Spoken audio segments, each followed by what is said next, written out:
So obviously that was the HS1 you heard and saw roaring past. That was the one that would have come straight in from London, from St Pancras, and terminate at Dover.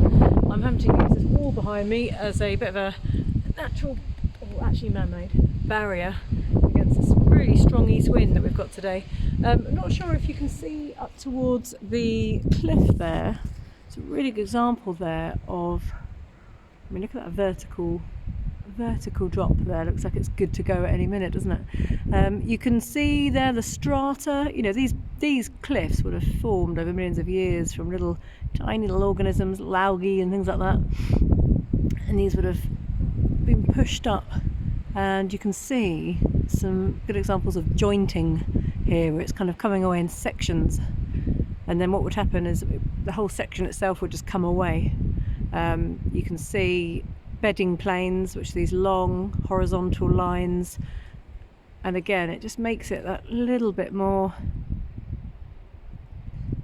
vulnerable. Over here obviously you can see the cutting, obviously where they would have cut into this whole slope here to create this railway in the 1850s. So this whole area here that you can see is a cutting, so we would have had to take out a lot of stuff here, and I think they probably would have used that as part of the defence barrier.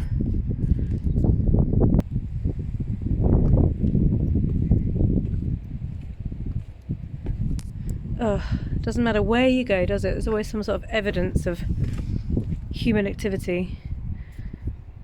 I think I'm going to pick that up like a good citizen that I am.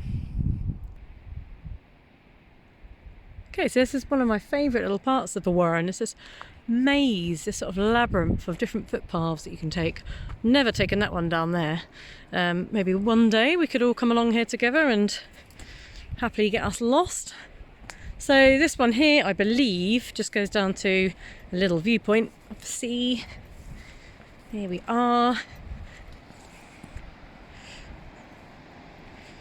For the less faint-hearted of you, you could do a nice little run down there. I think rather you than me. Gonna take the sensible way.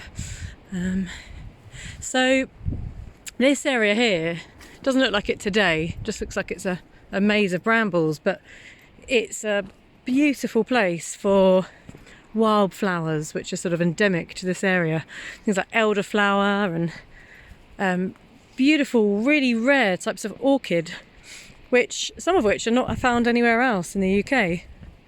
Perhaps you have quite a lot of orchids in your countries as well, I'd imagine.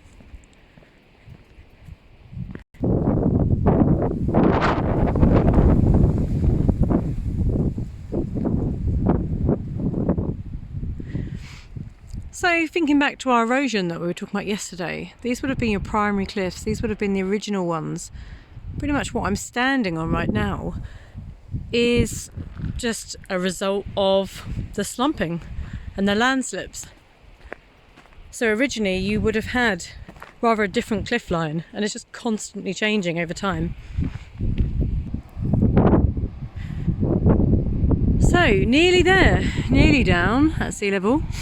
If you look over there towards Dover, can't see any ferries out in the sea today, but you can just about see the very edge of a place called Samphire Hoe, which is a reservoir, as I was speaking about in one of the previous videos. That land there is actually where they would have deposited all of the, not this one in the foreground, but the one just in the distance. That would have been where they deposited all of the stuff that they dredged up, all of the sediment they dredged up from underneath the seabed. I know some people think that the Channel Tunnel just sort of goes down sort of within the sea, sort of under the sea, but it actually goes under the bed, otherwise it would have been way too much pressure.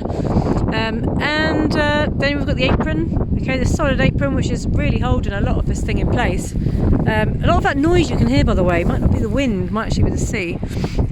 Like I said, it's quite a strong east wind today, and you've really got quite a contradiction here, because obviously we learn in our lessons in the UK that prevailing wind is from the southwest. Well, this is a fine illustration that prevailing winds means most of the time, but yeah, it's not always that way. So here we've got a great example of rotational slumping, this cliff here. If you look very closely, you can see the diagonal strata as it's kind of slumping down from the cliff. So what it's doing is, remember, it's the chalk slumping over the clay. So originally that possibly would have been further up there, and it's just kind of gone over the clay and like that. And then as it's been compressed by more material pushing it down, it's rotated and it's kind of been pushed up. And that's why you've got these diagonal layers. You can see these diagonal strata here. So in terms of coastal management techniques, what can we actually see here? Because this is what we'd be looking at if we did our field work. Well, we've got the apron, and in some ways this is quite a rare type of management actually. It's almost like, it looks a little bit like a wave cut platform, doesn't it? But it's an artificial one. So it's I think it was multifunctional. It was also used, I think, in the war and things like that as well. We've got, can't really see them, but as we get around this funny little shaped cliff here, there'll be some different types of management. We can see though loads and loads of rock pools. I know Mr. Cleaver's A-level biology group would have gone and looked for periwinkles perhaps in these little pools. So it's a great little place for marine life, little crabs and things like that. It's quite a popular place to go for little ones in the summer, to go rock pooling and things like that. And if you look down, we've got some nice signs saying don't climb on the rocks, and then of course everyone climbs on the rocks. And these rocks that we can see are gabions. Okay, so these are the things that are transported here by the sea, and they're meant to diffuse the energy of these waves that are coming in. Don't forget that it's low tide-ish right now, so those rocks are often submerged, and that sea would often be sort of pounding against the apron. So these gabions just help, they just do their little bit to just try and dissipate the energy of those waves. So acting as if they're at the base of a cliff. So yeah, these gabions, they're transported by sea. We do have a lot of granite rock up in sort of the north and Scotland. However, as you can imagine, it's way more expensive, time consuming, and just a pain to transport this rock inland. You're going to do it by sea, it makes way more sense. So a lot of these gabions originally, and that's the thin line of rocks there, these big boulders originally come all the way from Norway, because it just makes sense to transport them by sea. Obviously, a positive of these is that they are extremely hard wearing. They're going to last a long time. I mean, I think these gabions have probably been alive, alive. They've been there as long as I have on this world, which is obviously hundreds of years. So they're very, very hard wearing. They obviously do cost a lot of money. However, once you put them there, they don't require too much maintenance. So I think that was a bit of a token effort really for this place. They've just dumped those there and said, right, let's just let the apron do its thing, and perhaps try and stop longshore drift further along the coast. So we're going to pop along the coast a bit further and have a little look at what coastal management techniques have been used over there.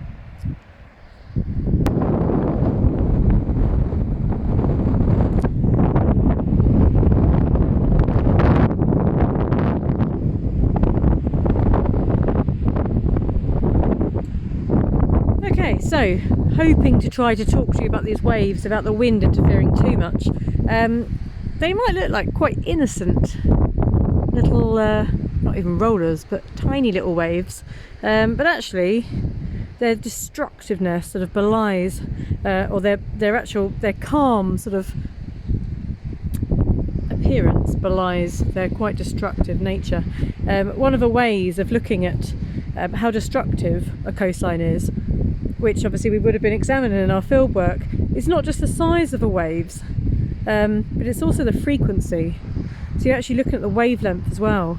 And these, generally, as a rule of thumb, if you're counting more than 10 in a minute, you've got a destructive, high energy coastline, which is quite unfortunate really. We'd much prefer a constructive one that would build up nice sandy beaches, but I guess you can't get everything.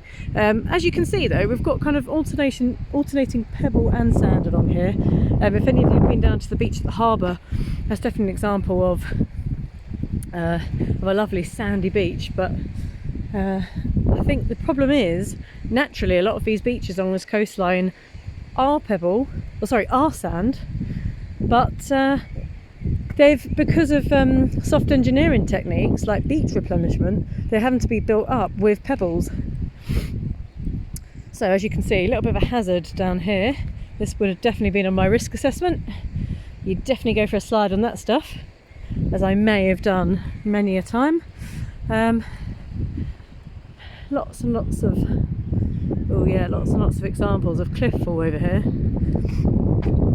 As you can see, some of this stuff looks pretty fresh as well. Looks like it might have even happened as a result of the last storm.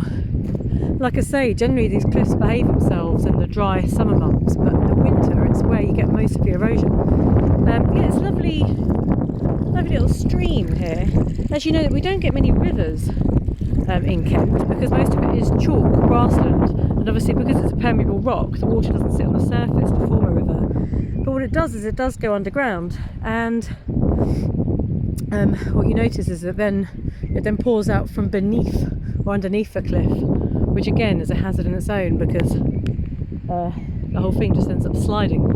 What you can see here, quite a lot of root. I mean, this could be erosion or this could be weathering in biological form from these roots, but I'm actually inclined to think that this is just fresh rockfall. And what you can see here is that it's dominantly chalk, but you can just about work out, it's quite crumbly like chalk, you can just about work out though there's layers of clay underneath and some sort of topsoil, looks like it's mixed in with it. This pathetic looking barrier would have been a bit of a defence, but yeah, you can see all of this. I actually think, if you look at this, some of this stuff looks quite fresh.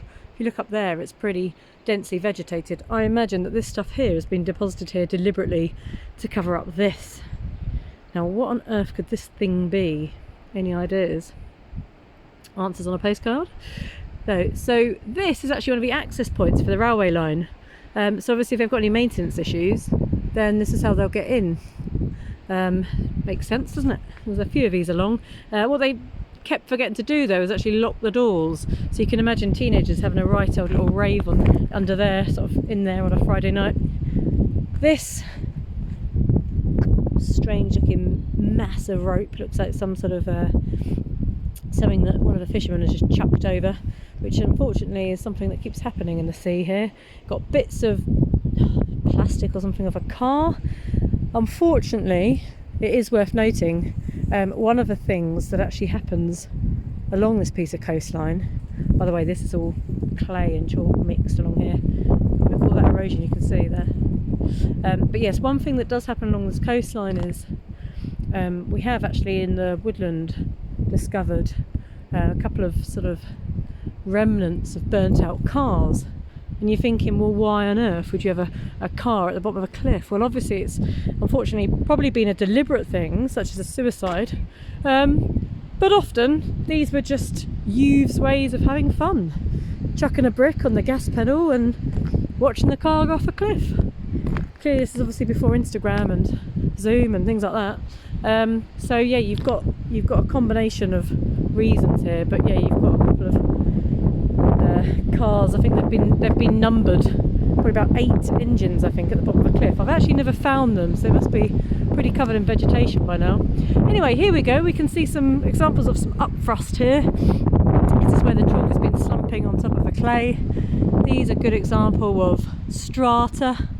Yeah, comes from stratum, Latin for layers. I'm sure probably the same in your countries, in your languages. And this is another classic example here of where you've got some of this water seeping out through the bottom of a cliff there, and you've got this layer of clay. You can see there it's this kind of gloopy stuff, squidgy stuff that really obviously it doesn't absorb the water, but it just gets really sort of saturated with stuff, really slimy, and then the whole thing just sort of gloops down. So that's quite a good example of mass movement. But you've got essentially the chalk there, the clay there, and obviously this water can't get absorbed down anymore, and it's released here.